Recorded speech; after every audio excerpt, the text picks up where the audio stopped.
avec quelques mini racers bois à moteur hors-bord, un magnifique Chris Craft bois ressemblant étonnamment à un Riva.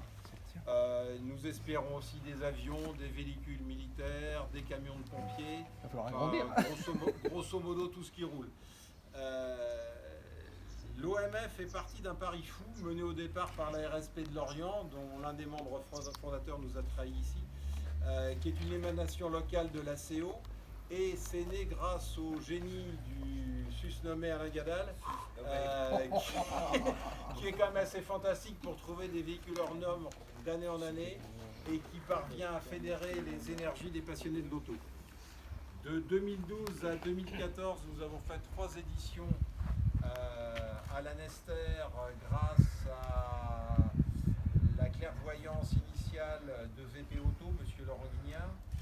De 2015 à 2018, 3 éditions ont eu lieu au Parc des Expos à la Nester, avec en point d'orgue en 2015 les attentats du Bataclan et en 2018 les Gilets jaunes.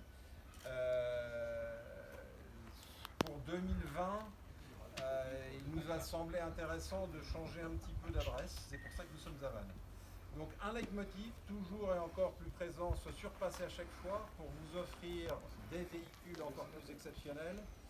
Comme le dit News d'Ancienne qui vient de nous rejoindre, dans un article récent, il citait « Où peut-on trouver en province, ailleurs qu'à l'OMF, un salon regroupant 5 Formule 1 ?»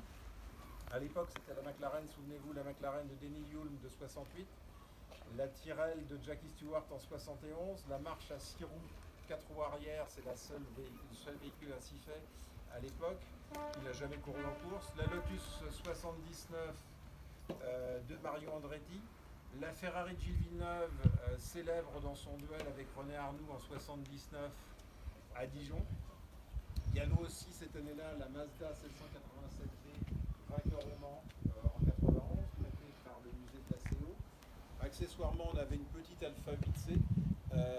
Donc que du matériel absolument extraordinaire, et cette année nous allons essayer de vous étonner encore plus malgré quelques difficultés ambiantes.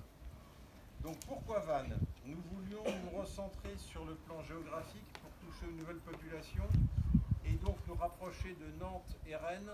100 km c'est à peu près jouable, 150 ça l'est beaucoup moins pour le badaud moyen. L'installation au chef-lieu du département nous permet d'apporter plus d'éclat à la participation et à l'implication de l'ACO. Pour ceux qui ne le connaissent pas, l'ACO Automobile Club de l'Ouest est à l'automobile ce que le Real de Madrid est au football.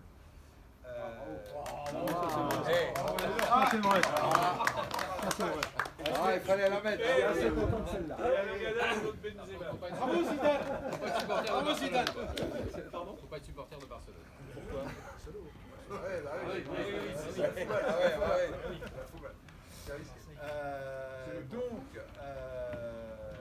Notre volonté de transfert a immédiatement capté l'attention du parc Corus à Vannes, merci à eux, et merci en particulier à Patrick Lemay, partenaire attentif et dynamique. Transfert oblige, l'Aspic de Vannes nous a rejoints, et la double, sinon triple casquette de son président Michel Penel, membre de la commission ACO et accessoirement membre de la RSP, n'y est pas étrangère. Merci Michel. Notre but, par-delà l'exposition de voitures à récit, est de fédérer au maximum les passionnés de l'automobile au sens large du terme et de regrouper toutes les chapelles de ce milieu protéiforme. Voitures anciennes, populaires, prestige, sport, compétition. Cette année, nous allons développer 4 axes principaux. Voitures d'exception et de compétition, club, professionnels de l'auto. Club et professionnels de l'auto seront placés sous la responsabilité de Christophe Carrère, vice-président RSP et ACO 56, ici même, de Patrick Hello, à RSP et ACO également.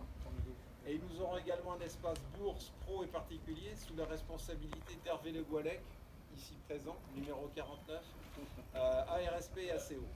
Une nouveauté cette année, un Cars and Bikes Coffee se déroulera le dimanche matin de 9h à 12h avec un itinéraire conseillé passant le long des remparts, le port et la Rabine pour arriver sur un parking dédié au Corus derrière ici.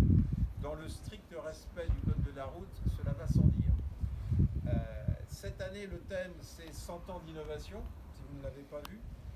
Nous avons fait une très belle affiche d'inspiration collective, marquée graphiquement par notre appartenance à l'ACO au 24 Heures du Mans, de par les véhicules exposés, et par une sorte d'allégorie faite au ouest du Tertre Rouge. Cette élucubration a été magnifiquement mise en image par Bertrand Lally et son équipe, bravo à eux. Affiche non innocente avec la Bentley de 28 qui consommait 4 litres d'essence à la minute.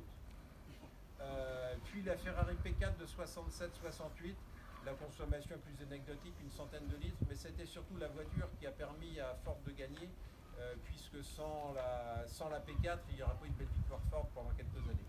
Je suis désolé pour les concessionnaires Ford que nous avons devant nous. Soit dit au passage, cette Ferrari P4 est sans doute l'une des plus belles réalisations que l'automobile nous était donnée d'admirer. La plus belle. La plus belle, n'ayons pas. Enfin, vous avez le prototype H24, celui-là j'y tenais. C'est un prototype qui a été développé par la CO et qui fonctionne à l'hydrogène. Alors, par rapport aux véhicules électriques classiques, l'hydrogène sert à alimenter une pile à combustible et la pile à combustible produit l'électricité. Le gros intérêt de l'hydrogène, c'est qu'on peut en fabriquer quand on veut, qu'on n'est pas tributaire de centrales nucléaires éventuelles pour en fabriquer et qu'il n'est pas interdit de penser que la pile à combustible sera pour partie l'avenir à moyen terme de l'automobile. Donc la CO démontre encore une fois ses capacités d'innovation et sa vision à long terme sur le sujet. Et donc je vais laisser au Sémillon Alain Gadal, président de la commission ACO 56, président d'honneur de la RSP, accessoirement multirécidiviste aux 24 Heures du Mans, RAC, etc., narrateur hors pair, le soin de compléter et de prolonger cette présentation. Merci à vous. Bravo. Je dois dire que le président était bien dressé, vous avez vu, il manque rien. En fait, j'ai juste à mettre 2-3 fioritures. Je tiens à dire que